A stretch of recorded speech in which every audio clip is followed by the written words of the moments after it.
శైవ క్షేత్రంలో ఉపవాసం చేసే వాళ్ళకి అల్పాహారం అని తయారు చేసి పెడతారు. హ్మ్. అల్పాహారం చాలా మంది మేము స్వీకరించము, మేము ఉపవాసం అంటారు. అవునండి. కానీ భగవంతుడి సన్నిధిలో భగవంతుడి యొక్క ప్రసాదం, ఆయన అనుగ్రహం ఆ రూపంలో మన దగ్గరకొస్తున్నప్పుడు స్వీకరించడంలో తప్పు లేదు. అంటే కొన్నిసార్లంటే మన ఉపవాసం ఉన్నప్పుడు అసలు ప్రసాదం గాని, తీర్థం గాని ప్రసాదం, తీర్థం తీసుకోవచ్చు హ్మ్. ఆలయాలకి వెళ్ళినప్పుడు. అంటే ఒకవేళ తీసుకున్నా గూడా ఉపవాసం అనేది ఇంకా అంటారు. కానీ అంటారు. భగవంతుడి యొక్క అనుగ్రహాన్ని పోగొట్టుకున్నట్టే గదా! ఆ! ఇప్పుడు ఆ రోజు పులిహోర పెట్టారు.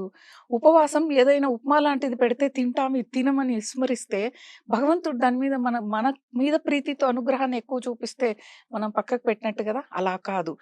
ఆలయ ప్రాంగణంలోకి వెళ్ళిపోయాక నువ్వు శివుడికి ఆధీనమైపోయినట్లు. హ్మ్. ఆయన ఏం చెప్తే అది వినాలి. చేయాల్సింది. అది ఆలయ సాంప్రదాయాన్ని మనం ఆచరించాలి. వాళ్ళు ఉల్లిపాయ, వెల్లుల్లి లేకుండా వండి పెడతారు. హ్మ్. తినేయొచ్చు. హ్యాపీగా తినొచ్చు.